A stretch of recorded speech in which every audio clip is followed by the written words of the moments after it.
Welcome to the next video on flat.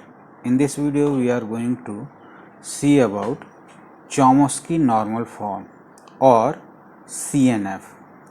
We are going to see how to convert CFG in CNF. So let us start by the definition. A grammar, a context-free grammar G is in CNF or Chomsky normal form if every production is of the form A is rewritten as A, or A is rewritten as BC, or S is rewritten as epsilon if epsilon is in language generated by that grammar. Okay. So here A, B, C and S belongs to the non-terminal alphabet V and A belongs to the terminal alphabet T. So let us consider one example. Suppose grammar is having S is rewritten as AB and S is rewritten as lambda or epsilon, A is rewritten as A and B is rewritten as B. These are the productions of the grammar. Now you can see that this production is complying of the production A is rewritten as BC. So this is in CNF. S is lambda, S is rewritten as lambda is also allowed. Okay, as S is rewritten as epsilon. If epsilon is in LG, so this is also in CNF. A is rewritten as A and B is rewritten as B are also complying to this production, that is A is rewritten A. So these productions are in CNF, so we can say that this grammar is in CNF. Okay. So Chomsky normal form is like that. Now what are the steps?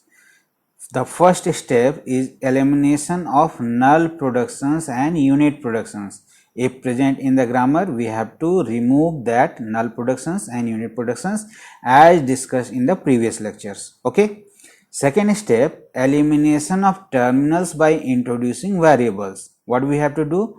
We have to introduce some new non-terminals variables so that the production is complying to the Chomsky normal form. Okay.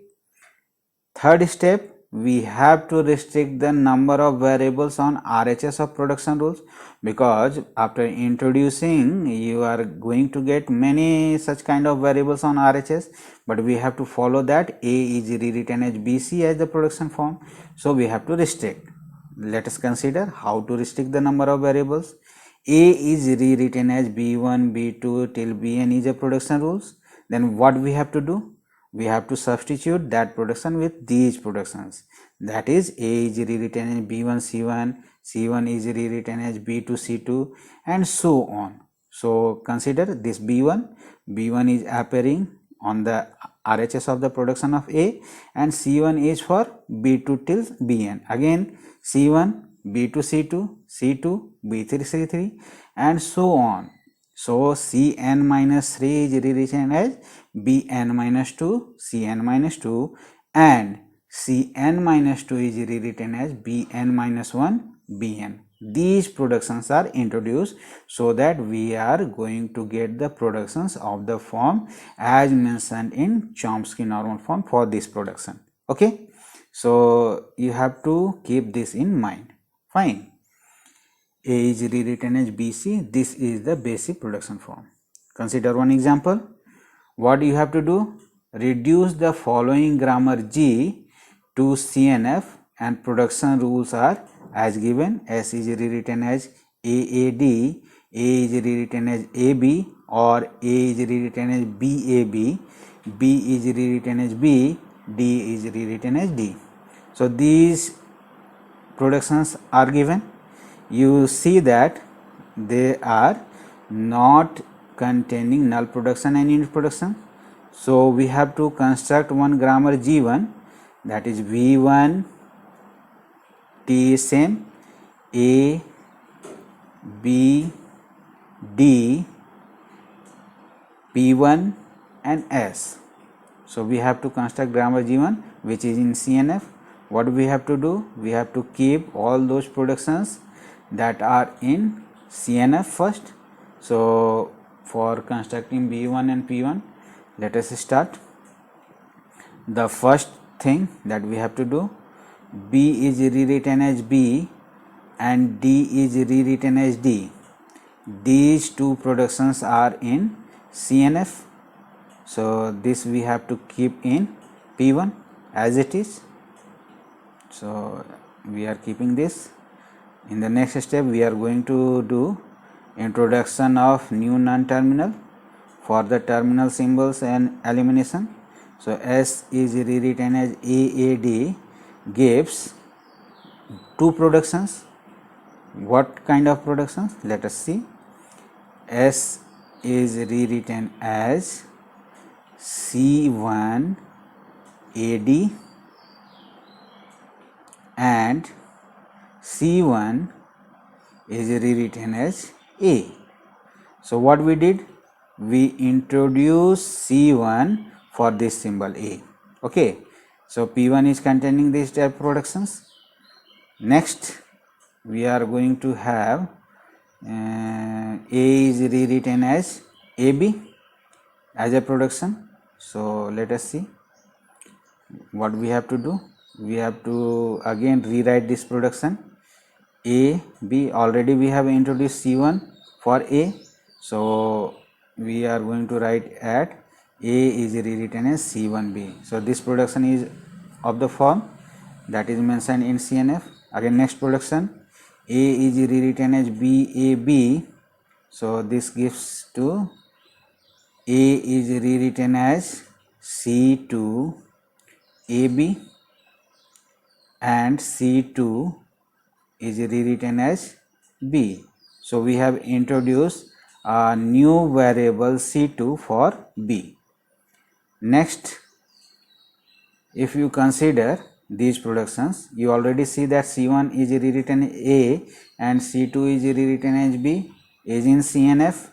Again, A is rewritten as C1B is also in CNF.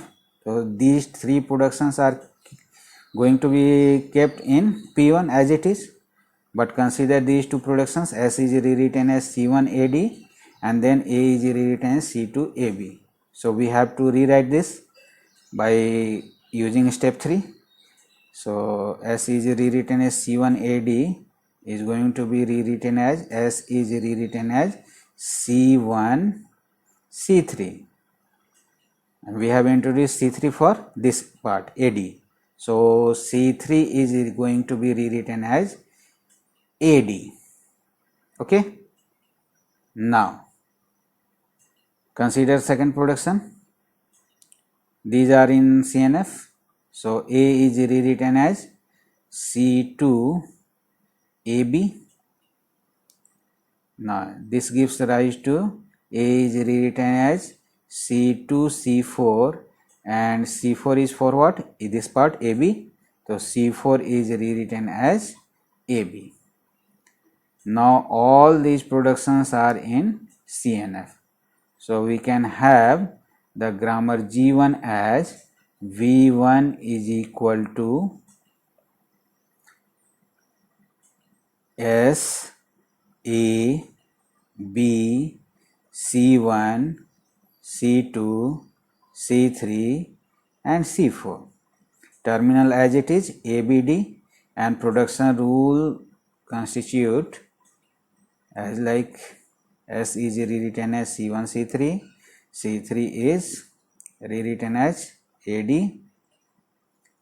again A is rewritten as C2 C4, C4 is rewritten as AB, next C1 A is rewritten as C1B, C1 is rewritten as A, C2 is rewritten as B and B is rewritten as B, D is rewritten as D. So in this manner we have constructed the grammar G into CNF. So these are the steps we have to follow. First what we did, we introduced all those productions which are in CNF to P1. Next we replaced terminals by non-terminals, and then we restricted the number of variables on the RHS. Thank you.